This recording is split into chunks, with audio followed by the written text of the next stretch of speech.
지역의 대표 스피커 두 영맨들의 화끈한 토론 한판 YMCA 토론 시간입니다. 오늘도 두 분과 함께하겠습니다. 여수와 순천 YMCA 김대희, 김석 총장님 어서 오십시오. 네, 안녕하십니까. 네, 안녕하세요. 네, 안녕하세요. 두 분 한 주간 잘 보내셨습니까? 김대희 총장님. 네. 저는 왜 웃으세요? 아니 지난주에 저희가 이번 주에 저희가 월요일 날 감사를 했거든요. 예. 보통은요, 우리가 감사 들어가면 총회 들어가는구나. 그래가지고 1년 평가하고 이제 새로운 연도 감사 상당히 빠르네요. 우리는 네. 1월 사업 20일 준비하는 이제. 거라서 네. 감사를 받으니까 이제 내가 1년 동안 뭘 어떻게 일했는지 새삼스럽게 생각이 여러 가지 들더라고요. 그러면서 간사님들의 여러 가지 의견들 담으면서 보냈고, 저희 또 에너지 시민연대가 새로운 사무총장님을 뽑거든요. 예. 네. 참고로 우리 에너지 시민연대 대표님이십니다. 네. 전국 대표님. 전국에서 네. 네. 예. 전국에서 한 210개 정도 소비자 환경 시민단체들이 모여서 에너지 전환과 관련된 모임을 만드는데, 제가 공동대표라서 우리 신인 사무총장님을 또 새롭게 한 4년 임기로 모셔야 되는데 네. 그것 때문에 서울 좀 자주 오르내리락 하고 있습니다. 한 주간도 바쁘셨네요. 네. 김석 총장님은요?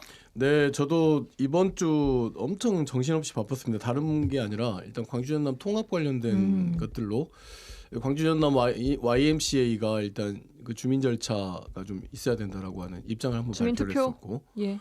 그다음에 이제 그 순천시의 굉장히 뜨거운 감자죠. 신대지구 환수. 선월지구 그 환수 환원에 대한 토론회가 전라남 노청 저기 신대 동부청사에서 있었는데 제가 예. 이제 토론자로 참여를 했어요. 근데 이제 새롭게 알게 된 건 신대지구가 일단 준공이 안 됐다. 그래서 뭐 환수 환원에 관해서 이야기하지만 경자증 특별법에 따라서 그 재투자라고 하는 방식이 있고 토지에 대한 이익금에 대한 또는 뭐 시행사가 순천시에서 에코밸리 그러니까 중흥으로 바뀌었잖아요. 예. 그러니까 공공의 이익이 아니라 민간의 이익이 극대화된 거잖아요. 그러면 이걸 개발기 이익금 분담금을 법률로 이렇게 할 수 있게끔 되어 있어요. 물론 이제 협상과 협의가 있어야 되지만 문제는 뭐냐, 환수할 수 있다는 입장으로 출발하는 것과 예. 환수가 가능하겠어라고 하는 것을 출발하는 건 다르다는 거죠. 그러니까 이호 관련해서는 정치적 유불리를 따질 필요가 없다. 그래서 순천 이번에 시장 후보들 나오는 모든 후보들에게 시민사회가 아마도 이 환수와 관련된 본인의 입장과 또는 어떤 절차를 가져갈 거냐라고 하는 것이 굉장히 중요한 핵심 하도가 될 것 같다라고 좀 생각이 들고요. 네. 두 번째는 공교롭게도 제가 2012년, 2013년 예. 이 신대지구 관련된 특별위원회 제가 위원장이었습니다. 순천시 당시에. 의회에서 조사 그 행정사무 조사권까지 활동을 했죠.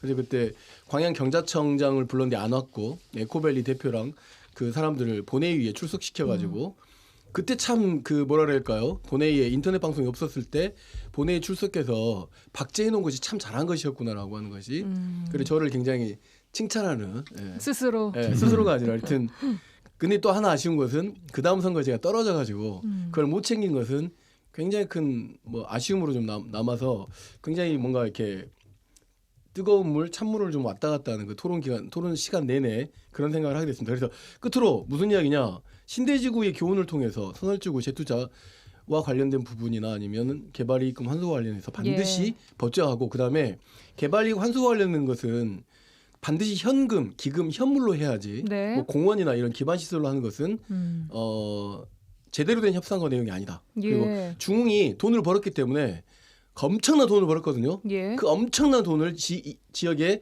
재투자하거나 개발기금 환수한 것은 지극히 당연하다. 예. 그렇기 때문에 반드시 환수 받을 수 있기 위한 시민운동이랄지 이런 것도 좀 같이 이루어져야 될 것 같고, 다만 이것이 시장 선거에서 굉장히 중요한 이슈가 돼버리고 특정한 후보가 이걸 주장하고 있어서 거기에 네. 매몰릴 가능성이 있는데 그런 일은 아니다. 그래서 모두가 함께 나서야 될 일이지 않을까라고 하는 이야기로 제 근황을 대신 이야기하도록 하겠습니다. 네. 두 분의 한 주간 이야기 좀 들어봤고요. 자, 오늘 본격적인 토론 주제로 들어가 보도록 하겠습니다. 지난주에 이어서 광주 전남 행정통합 이야기를 좀 준비를 했는데요. 행정통합 특별법안 초안이 8편 23장 312개 조문으로 구체화가 됐습니다. 법안에는 재정분권 및 독립적 세원 확보, 또 문화산업진흥지구 지정 권한을 문체부에서 특별시장으로 이양, 또 사회보장제도 신설과 변경 권한 부여 등 강력한 자치권 확보 방안이 담겼는데요. 이 단순한 행정구역의 결합을 넘어서 실질적인 지방정부를 구현하겠다라는 구상입니다. 자, 오늘도 광주 전남 행정통합 2탄 이야기 한번 나눠보도록 할 텐데요. 이 특별법안 초안 내용 좀 보셨습니까? 일단 뭐 인공지능과 에너지, 반도체, 미래 첨단 산업과 농업의 조화로운 발전을 목적으로 하겠다라는 게 대전제인데 어떻게 보셨습니까? 김대희 총장님. 예, 제가 보기에는 마지막에 말씀하셨던 농업의 조화로운 발전은 빼야 될 것 같아요. 왜요? 무슨 이제 제가 이유로? 이제 예. 그 312개 조문을 예. 다 봤는데 먹고 사는 문제에 집중되어 있거든요. 예. 그 말은 뭐냐면 농업은 상대적으로 좀 적은 행태고요. 대부분 산업과 관련된 영역, 특례와 관련된 영역이 많아서 특히 이제 재정과 관련된 자치권 확보, 재정 자치권 확보인데 그 중앙 정부의 여러 권한을 전면적으로 이 특별시에 위임하는 건 정확한 건 사실이에요. 예. 이게 강주 전남 특별시라고 가칭 이름을 붙였는데 서울 특별시라고 보시면 돼요. 서울특별시랑 같다. 예. 그러니까 모든 권한은 중앙 정부 장관이나 중앙 정부 결정하는 것이 아니라 특별시장이 결정한다. 예. 이게 이제 재정에 대한 자치권, 재정분권, 예. 그리고 교육. 거기에 일부를이라고 하는 건 반드시 들어가야 됩니다. 그러죠. 전체가 아니라. 물론 이제 상당한 것은 중앙 정부가 지원을 해야 되고 예. 이런 측면인데 특히 교육과 치안, 감사 영역에 대한 자치권을 정확하게 좀 주도록 되어 있는 것이 이제 재정과 관련된 예. 행정과 관련된 내용이고요. 대부분은 미래 첨단 산업 신성장과 관련된 내용이 하도 많아요. 예. 요게 내가 보기에는 거의 200개 가까이가 규정되어 있어서 먹고 사는 문제 있죠. 근데 반도체, 뭐 AI 이런 것들 네, 포함해서 그러니까 상대적으로 여기 농업은 작은 분야에 들어가 있는 거예요. 그렇게 되고 세 번째로는 기존에 우리가 우려했던 전남 동부권 지역이 중심인 석유화학과 철강 그리고 저 서부권의 조선산업 이것을 기본 국가 기관 산업의 경쟁력 강화하고 산업 전환 영역이 예. 별도로 명시되어 있고요. 예. 그리고 아까 말씀하신 농수산 스마트 대전환하고 아시아 문화수도 그리고 다행히 전남도 지역의 국립의과대학과 부속병원을 동서로 두기로 하는 문제 이 문제가 들어가 있더라고요. 그리고 핵심 광역간에 대한 교통 인프라와 관련된 영역 등이 포함되어 있어서 아마 기존의 대전 충남 특별시나 대구 경북 그 통합과 관련된 그것은 대체적으로 한 260개에서 290개 내외 정도 조문인데 우리가 더 많더라고요. 312개로. 네네. 예. 그만큼 뭐냐면 내용들이 많다. 이제 이렇게 봐야 될 것 같습니다. 김석 총장님께서는 이 내용들 좀 어떻게 바라보고 계십니까? 근데 저는 좀 이 조문이 많다는 것은 억측이라고 생각해요. 보통 특별법이라고 하는 것이 예. 준비하는 사람 입장에서 놓고 보면 예. 주어지지 않은 것 조건을 만드는 것이기 때문에 예. 이게 이제 어떻게 보면 논의란 말이야. 통과되지 예. 않았기 때문에 아닌 거죠. 이 안을 마련하는데 이 정도밖에 마련을 못한 것은 상당히 급조된 거다. 예. 물론 이제 언론에서는 8편 23장 312개조 그러니까 뭐 이런 웬만한 법률 다 보세요. 이 정도는 기본이에요. 그리고 더군다나 광주 전남 통합에 대한 관련된 특별법안을 두는 건데 얼마나 많은 그 내용들이 포함되어야 되겠습니까? 그래서 전체적으로 굉장히 급하다 이런 생각이 좀 들었고 예. 그리고 굉장히 혼란스럽다 이런 생각을 좀 들었습니다. 여전히 예. 특별법이 나왔음에도 그 안에는 뭐냐면 기간 안에 맞추려니까 그런 경향이 있는 것 같아요. 6월 지방선거에. 왜 6월 지방선거에 맞추려고 할까? 만약에 지방선거를 미뤄서라도 하면 될 텐데 충분하게. 그게 가능합니까? 가능한지 여부는 전문가들이 검토해 보면 되겠죠. 뭐냐면 6월 지방선거에 맞추기 때문에 지금 이게 급한 거란 말이에요. 예. 지금부터 시작해가지고 하면 되지 않겠습니까? 아니면 지방선거 끝내놓고 별도의 또 통합 관련된 지방선거를 하면 되죠. 단체장 예. 따로 뽑고. 대단히 창의적이지 못한 방식으로 지금 이제 일이 추진되고 있는데 이걸 예. 비판하려고 하는 것이 아니라 예. 시대적 방향으로 놓고 본다면 경제의 규모를 넓히는 것은 제가 볼 때는 굉장히 의미가 있는 것 같아요. 예. 근데 문제는 광주 중심이라는 거죠. 이 논의가. 그래서 조화롭다고 하고 있지만 그렇지 않은 거. 지난번에도 제가 논의를 하면서 제1호 공동사무로 제시된 것이 광주 나주철도예요. 만약에 이런 경우 광주 전남 통합에 대해서 1호 사무가 됐다라고 하면 무엇이 나와야 되냐면 경전선 조기 착공이 나와야 되는 거죠. 그러니까 처음부터 나주 광주 중심의 어떤 통합 방안이 나오는 거고 그다음에 두 번째는 전남 아까도 이제 김대중 총장이 정말 정확하게 지적했는데 전남이 가지고 있는 내부의 다양성이 전혀 드러나지 않는 방식으로 지금 진행될 가능성이 높다. 동부권 산업 항만, 그다음에 노동, 중부권 공공기관 에너지, 서남권 농수산 도서 기후 관련된 문제들인데 예. 너무 AI 뭐 최근에 나오고 있는 반도체 이런 쪽에 너무 집중되어 있어서 음. 조금 뭔가 좀 그렇다는 거고 초안을 만드는데 되게 수고하셨지만 문제는 과정과 결과가 국민주권 시대에 우리가 대통령을 탄핵시킨 국민 아니겠습니까? 전라남 도민들 굉장히 정치의식이 높습니다. 그러면 우리에게 물어봐야죠. 주민주권 예. 시대에. 그래서 절차와 과정에서 그리고 결과를 하는데 찬성하느냐 반대냐 이런 논의는 의미가 없어요. 예. 그래서 반드시 전남 도민들이 투표로 이 문제를 좀 결정할 수 있게끔 한다거나 그에 상응하는 절차들을 반드시 담보해야만 나중에 이게 급조된 일이 아니고 장기적으로 30년, 100년을 내다보는 중요한 역사적 자치단체 통합이라고 하는 것을 좀 명심하고 추진했으면 좋겠다. 그리고 단 한 명의 전남 도민들도 소외시켜서는 안 된다. 네. 그러니까 이미 뭔가 행정 통합에 대한 열차가 출발을 해버린 상황에서 지금 이런 뒤에서 계속 이거 투표해야 되고 더 모아야 되고 이런 말들이 나오고 있는 건 맞는 것 같아요. 그러니까 6월 지방선거에 맞추려고 하니까 그런 거죠. 예를 들어 올해라고 하는 긴 기간을 두고 하면 이렇게 급하게 추진할 필요는 없는 거죠. 알겠습니다. 대단히 혼란스럽습니다. 네. 자, 전남도가 광주시의 미래 먹거리 분야에서 어떤 부분을 좀 요구하고 또 어떤 부분은 내줘야 할지 지금 이렇게 초안 나온 상황에서 논의의 여지 추가로 열려 있다고 보십니까, 김대희 총장님? 지금 현재는 초안을 중심으로 봤을 때는 강론은 이야기하지 말아라.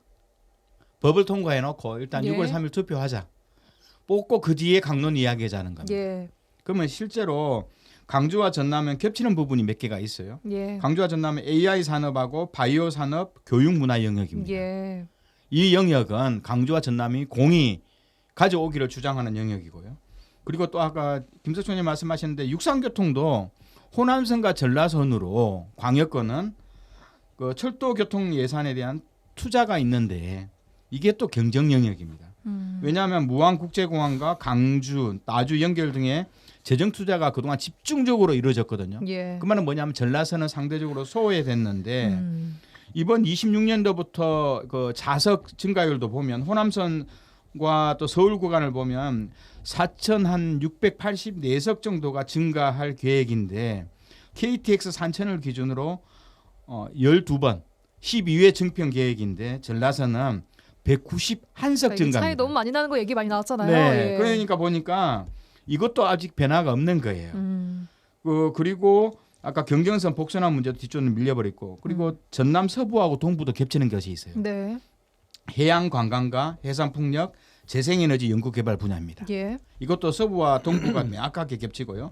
수산업 활성화 부분이 서로 겹치고 글로벌 항공 강문인 무안국제공항과 여수공항의 국제화 문제 이렇게 겹치는 영역이 의원은 많은데 교통 정리해야 되는 거거든요. 안 오고 넘어가는 거죠. 통합 이후에 그냥 통합시장하고 통합시의회에서 결정하자 예. 이렇게 가는 겁니다. 예. 김석 총장님? 네네.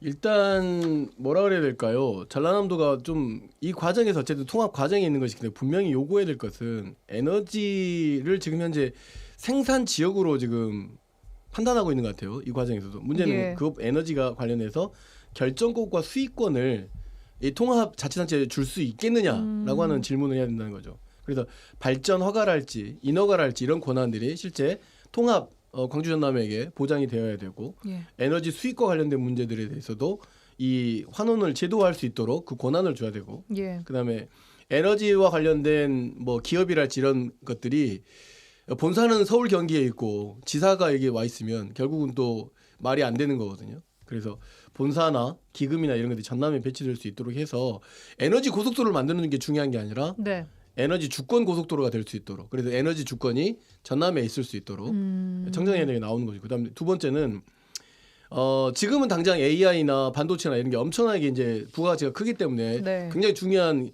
규모의 경제 수단이고 예. 이제 많은 청년들의 일자리를 담보할 거는 누구나 다 이구동성으로 이야기하잖아요. 근데 농업도 굉장히 중요한 거지. 식량 안보에 관한 문제도 있고 어떻게 보면 또 미래 산업이 될 수도 있는 문제이거든요.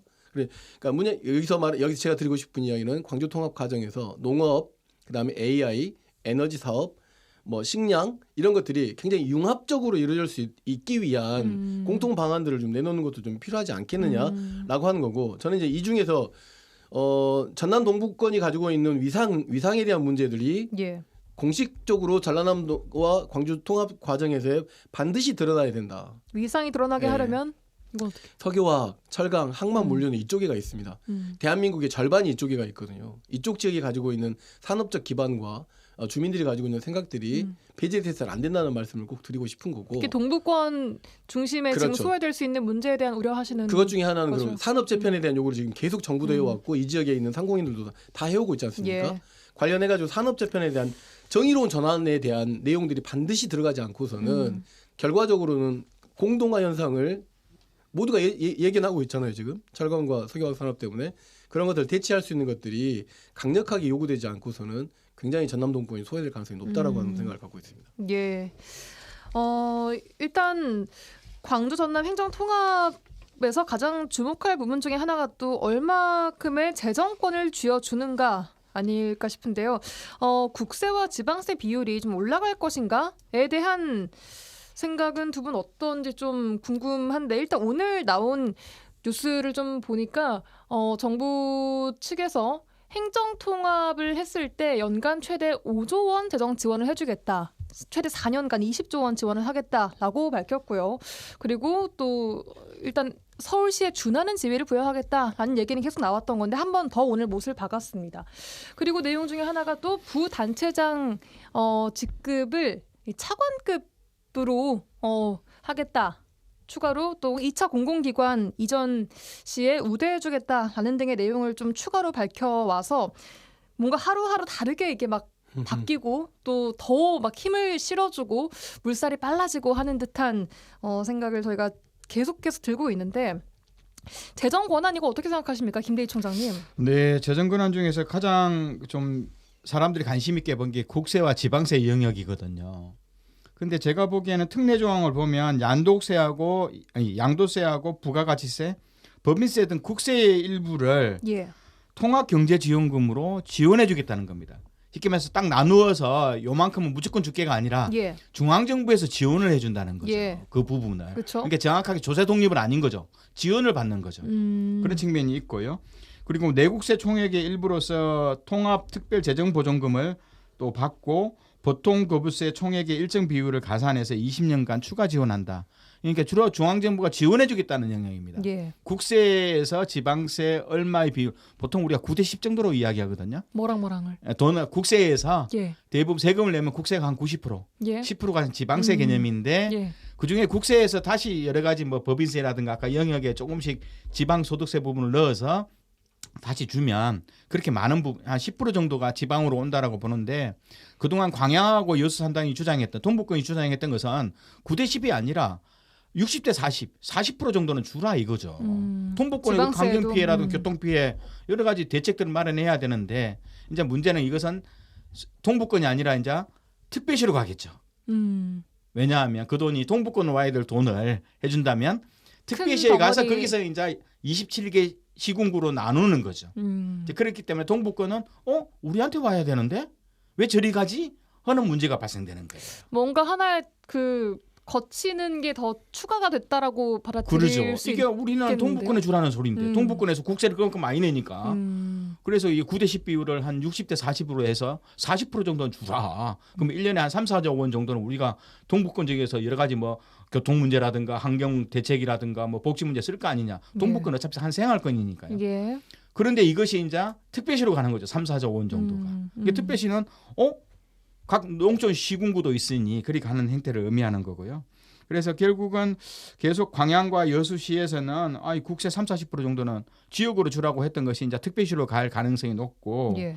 마지막으로는 어떻든 지방채 발행을 많이 허용하고 있어요. 대형 이제 개발 사업들이 많잖아요.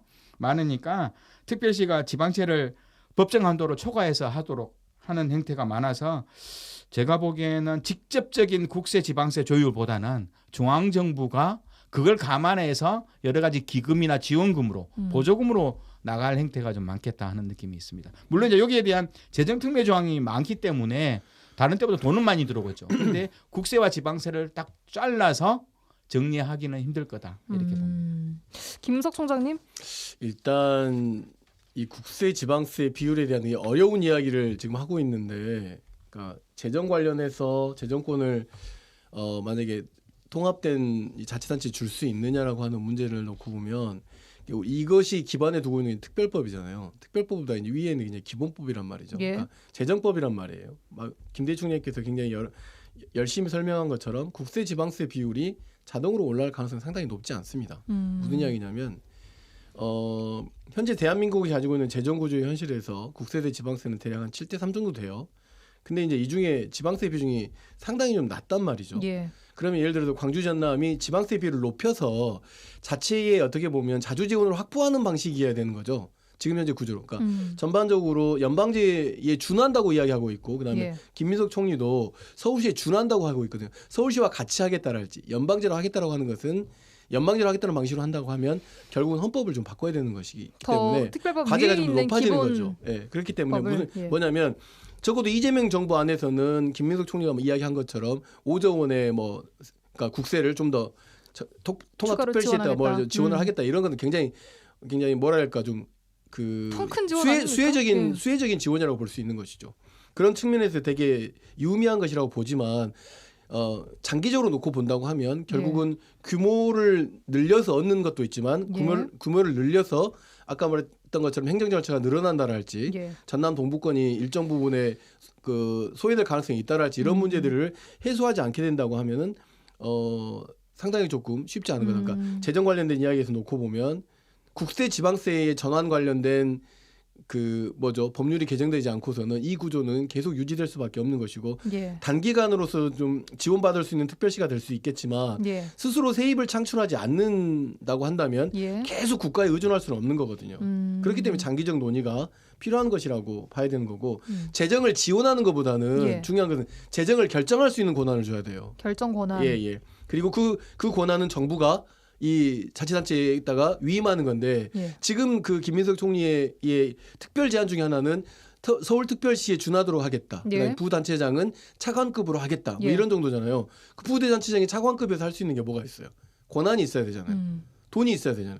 그거는 정부가 쥐고 있겠다는 거니까 그것까지 놓아줘야만 좀 더 의미가 있는 거고 가능성은 있어요. 에너지 세원을 에너지 관련해서 전남에서 벌어들이는 에너지 세원은 전남에 쓸 수 있게끔 하겠다랄지 별도의 세원을 만들어가지고 통합특별시가 이걸 관리할 수 있도록 결정 권한을 주는 방식으로 가면 되게 창의적으로 좀 더 고민할 수 있는데 지금 초안은 뭐랄까 재정 분권을 확대하는 쪽이 아니라 재정을 지원하겠다는 거니까 예. 재정 분권도 좀 고민되는 그 통합도시로 갈 수 있도록 정부가 그런 권한을 좀 내려놔 주실 수는 없느냐 이 질문을 꼭 드리고 싶습니다. 그럼 지금 전남도랑 광주시가 정부 안을 그대로 그냥 수용하는 방식으로만 이어지는 것은 바람직하지 않다라고 보고 계시는 거네요, 김석 총장님. 절차적으로 그래서 주민들에게 물어야 되는 이 방금 김민석 총리의 견해도 결국 위에서 내리는 방식이잖아요. 우리가 원하는 방식은 뭡니까? 밑에서 올려서 위에서 조정해서 좀 더 파일을 키워가는 방식인데 그런 절차적 민주주의를 좀 더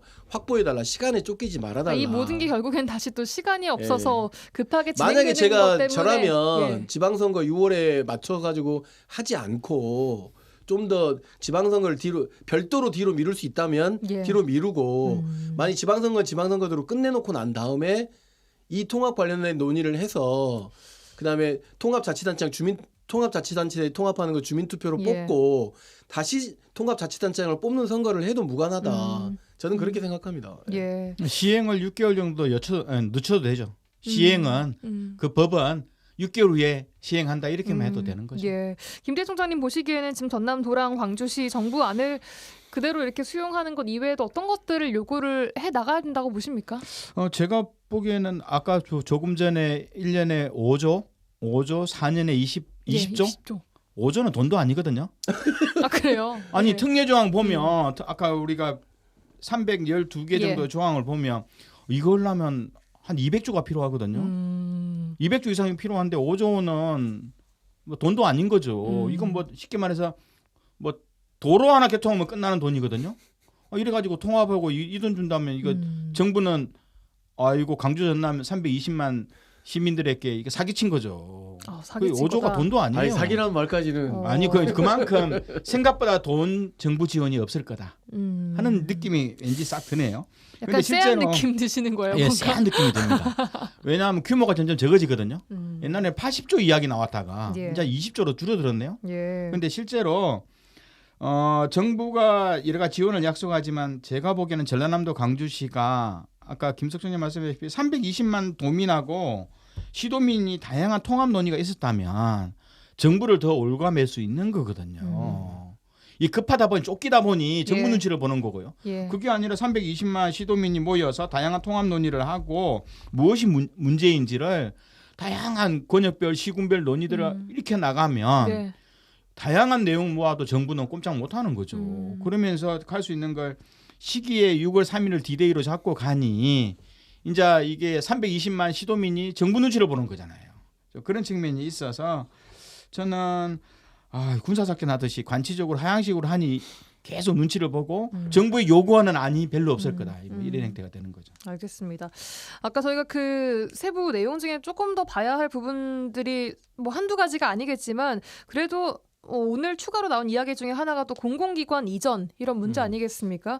또 예비 타당성 조사 면제 등에 대한 특례 사항도 정부 안에 어느 정도까지 반영이 될지도 지켜봐야 될 것 같아요, 김석 총장님. 저는 이건 요구를 해서 가능하다고 생각하고 예. 그다음에 이 정도 관련해서는 정부가 이렇게 권한이라고 하는 예. 분권을 하겠다라고 하는 것을 떠나서 먼저 대상지로 보겠다라고 하는 것은 정부가 좀 약속할 수 있는 문제인 것 같아요. 그러니까 여기서 이제 중요한 거는 그런 거죠. 그러니까 전남 광주가 예.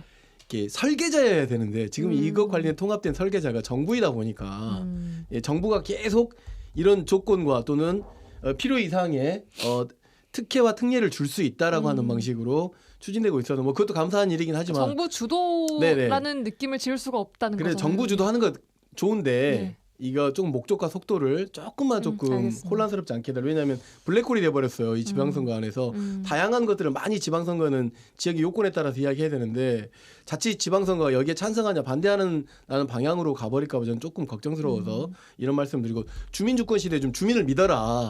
알겠습니다. 굉장히 훌륭한 사람들입니다. 우리가 시민을 무조건 믿어라. 시민을 믿을 수 없겠거든. 시민이 옳다는 것으로 다시 믿어라.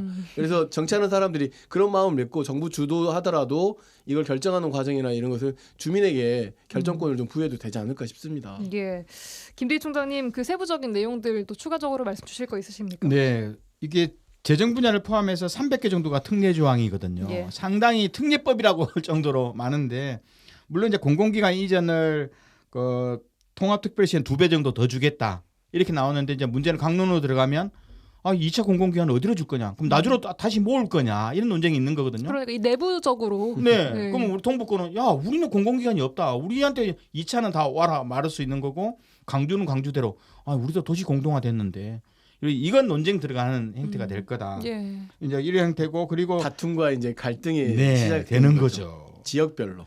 그리고 이제 대규모 공사나 사업에 있어서 예비 타당성 조사 면제는 전 좋다고 봐요. 항상 여기서 걸렸거든요. 시간이 또 막 많이 걸리고. 네. 예. 그래서 이것은 다행히 저는 좋은 행태다. 그리고 특히 전남 동북권은 교통 인프라와 관련돼서 워낙 불리한 지역 아니에요. 기재부가 동의할까요? 근데 일단은 법적으로는 넣어놨고요. 그리고 또 하나 제가 보기에는 이 기반 시설 인프라 교통 인프라와 관련된 기반 시설 전액 또는 대부분을 국비로 부담토록 했는데 그래서 균형 발전 개정 기금들을 운영할 수 있도록 좀 했는데 제가 말하는 정부 예산 한정적이다. 아까 5조 원 정도 준다 그랬잖아요. 너무 적다. 정부가 실제 돈이 없거든요. 진짜 돈이 없는데 강주 전남 특별시에만 1년에 20조 30조 줄 수가 없는 측면이라서 5조 원 가지고는 제가 아직은 성이 좀 안 찬다고 봅니다. 예를 들면 어떤 사업을 할 때 국비 얼마, 뭐 지방비 얼마, 뭐 도비 얼마 이런 식으로 나누는 문제를 향후 4년 5년 동안에는 국비로 100% 하겠다라고 하는 이런 방식의 뭔가 결단과 진짜 필요한 특례가 필요한 거죠. 그 돈은 5조를 훨씬 넘어 들어가는 돈이죠. 연간 5조가 아니라 어마어마한 돈이죠, 사실은. 네, 아마 갈등 비용만 5조 될 거예요. 그렇습니다. 아니, 갈등 비용이 5조까지 될지 우리 전문가 아니라 잘 모르겠지만 그런 방식의 알겠습니다. 세제 관련된 내용들에 대한 포괄적인 그 결정이 정부가 해야 된다. 그러려면 어떻게 해야 되냐? 국세 중에 어떤 항목을 이 통합도시가 먼저 배려하겠다. 이런 아주 구체적으로 나와줘야 된다는 거죠. 근데 우리 특별법안에 그런 내용이 들어있지 않고 왜냐하면 충돌할 가능성이 높기 때문에 뭉뚱그려져 있다. 알겠습니다. 자, 그리고 마지막으로 전남 동부 지역 이제 입장에서는 동부권의 아까 말씀하신 산업 재편 부분, 이 통합 지방 정부와의 상생 방안이 크게 뚜렷하게 담겨 있지가 않은 것 같아요. 일단 특별법이 따로 나와 있는 상황이기 때문에 이건 뭐 각자 진행이 되는 건지 어떻게 되는 건지 김대희 총장님. 네, 제가 보기에는 이 특별법의 미래 첨단 산업 영역이 14개 산업을 그죠? 미래 첨단 사업이라고 명시해 놨는데 14개 사업 중에서 동부권과 관련된 것은 4개 정도에 불과합니다. 예. 뭐냐면 고공순천과 관련된 우주 방산 부품 기기 산업, 드론 산업 요거 관련돼서 하나 있고요. 여수와 관련된 재생에너지 공공개발과 주민 이익 공유, 그리고 여수 광양의 수소 산업과 2차 전지, 그리고 해양 융합 산업 정도 한 4개 정도만 걸려 있는데 이 문제는 절반은 서부권하고도 경쟁한다 그랬죠. 예. 그럼 나머지 10개 이상은 다 강주 중심 혹은 중부권 중심이라서 우리가 의외로 동부권이 이 사업 재편에 있어서 통합 시하고 논의할 때 상당히 많은 공동의 입장을 취해야 됩니다. 공동의 입장이라. 공원과 광양이 따로따로 가는 게 아니라 예. 이건 전남 동부권 지역 85만 명의 공동된 입장이다라고 가야지 이런 영역을 가져올 수 있는 것이지. 대체적으로 광주도 좀 기계 산업을 만들고 싶어 하거든요. 자동차가 예. 있으니. 예. 그러면 이 항공 우주 산업하고도 연관돼요. 그래서 경쟁하는 영역이 하도 많아서 동부권 지역은 여러 가지 각 분야 전문가들과 함께 토론회나 간담회 등을 차분하게 좀 진행할 필요는 있다. 그리고 사실상 전라남도가 이런 토론회나 간담회 없이 그냥 통합으로 가버린 거예요. 그러면 토론회 속에서 어느 지역은 어떤 강세가 있지 이 결정은 오로지 전남연구원, 도지사를 중심으로 한 전남연구원이 일방적으로 끊어놓은 선이거든요. 알겠습니다. 그래서 이 문제는 앞으로 동부 지역도 함께 공동의 논의와 협의가 필요하겠다. 예. 이런 느낌입니다. 이 동부 지역 산업 재편에 관련된 이야기 추가로 할 일단 수 상생 방안이 있으십니까? 아니라 반드시 만들어내야 되겠죠. 요구를 해야 될 것 같고 그다음에 이제 만약에 통합이 된다라고 하면 규모는 커지는 거고 정부가 이야기한 것처럼 관련된 권한이랄지 제시된 것들을 먼저 우선순위로 고민하겠다고 하기 때문에 만약에 산업 재편과 관련된 내용들이 중요한 쟁점으로 의제가 선정된다라고 하면 지금보다는 좀 더 많은 규모의 예산이랄지 영향은 좀 미칠 거라고 보여집니다. 그건 뭐 의심할 여지가 없다고 보여지고요. 다만 관심이 있겠느냐라는 거죠. 지금 현재 전남의 구조에서도 전라남 도지사 또는 전라남 도청이 가지고 있는 이 동부권의 산업 재편에 대한 관심보다는 중부권 쪽이나 이런 쪽이 더 많이 있는 거예요. 예를 들면 서부권이나 중부권. 제가 누차 얘기하지만 광주 나주철도가 중요한 게 아니라 경전선이 지금 중요한. 경전선이 중요하단 말이에요. 전라선도 중요하죠. 대한민국의 전라선. 중요한 과제이기 때문에 왜냐하면 목포 여기까지는 전철이지만 그다음에 보성부터 순천까지는 뭐예요? 여전히 디젤차가 운영되고 이런 낙후된 것들을 먼저 우선순위로 하고 있지 않은 것이기 때문에 예. 상생 방안이 아니라 반드시 의제화해야 된다. 예. 알겠습니다. 일단 뭐 주민투표는 시간이 없고 돈도 많이 들고 아니, 하는 된다니까요. 이유로 왜 자꾸 안 된다고 그래요? 지금 나와 있는 입장은 예. 그렇습니다라고 말씀을 드리는 거고 그 대신 오늘부터 일단 19일까지 전남 도 공무원 노조 차원에서 여론조사를 진행한다고 하는데 여론의 추이는 좀 어떻게 될 거라고 예상하십니까? 간략하게. 저는 이 상황에서 시민단체와 공무원노조 같은 사람들이 이 정부의 정책에 등에 올라타가지고 마치 여론을 호도해서는 안 된다고 생각해요. 우리가 그런 경우를 되게 많이 봤잖아요. 뭐 굳이 따지지 않아도 저는 굉장히 주민 주권 관점에서 이걸 예. 적어도 시민단체나 노조나 좀 바라보면서 굉장히 주민들의 의견이 반영될 수 있게끔 만들어야지 어떠한 이 특정한 정책에 대해서 찬성하느냐 반대하느냐는 식으로 이분법적으로 가게 되면 반드시 나중에 그 후과를 치르게 돼 있습니다. 오늘 그 전남 동부권 열린 포럼에서도 오늘 성명서를 발표를 했습니다. 예. 그렇게 해서 주민 참여, 주민 투표 없이 결정하는 것에 대해서 이건 향후 큰 갈등과 또 분열을 예방할 수 있는 길인데 못한 것에 대해서 김영록 지사와 강기정 시장의 사과를 요구하는. 그만큼 이 절차 문제는 계속 가져가야 될 문제거든요. 여론도 계속 그런 것을 원하고 있고. 네, 절차 문제는 계속 뒤집어 봐야 되는 거고. 아니 이제 이게 공청회 한 번이잖아요. 공청회 한 번하고 도의회 의결이면 세상에 우리나라 자치단체 이 통폐합 역사 중에서 이런 역사는 사례는 없거든요. 알겠습니다. 자, 앞으로 속도감 있게 진행될 행정통합 문제를 저희도 계속해서 좀 지켜보도록 하고 오늘은 여기까지 듣도록 하겠습니다. 여수와 순천 YMCA 김대희, 김석 총장 두 분과 함께했습니다. 고맙습니다. 네, 감사합니다. 감사합니다. 뛰어가세요. 빨리 가야 돼. 뛰어가세요. 빨리 가야 돼.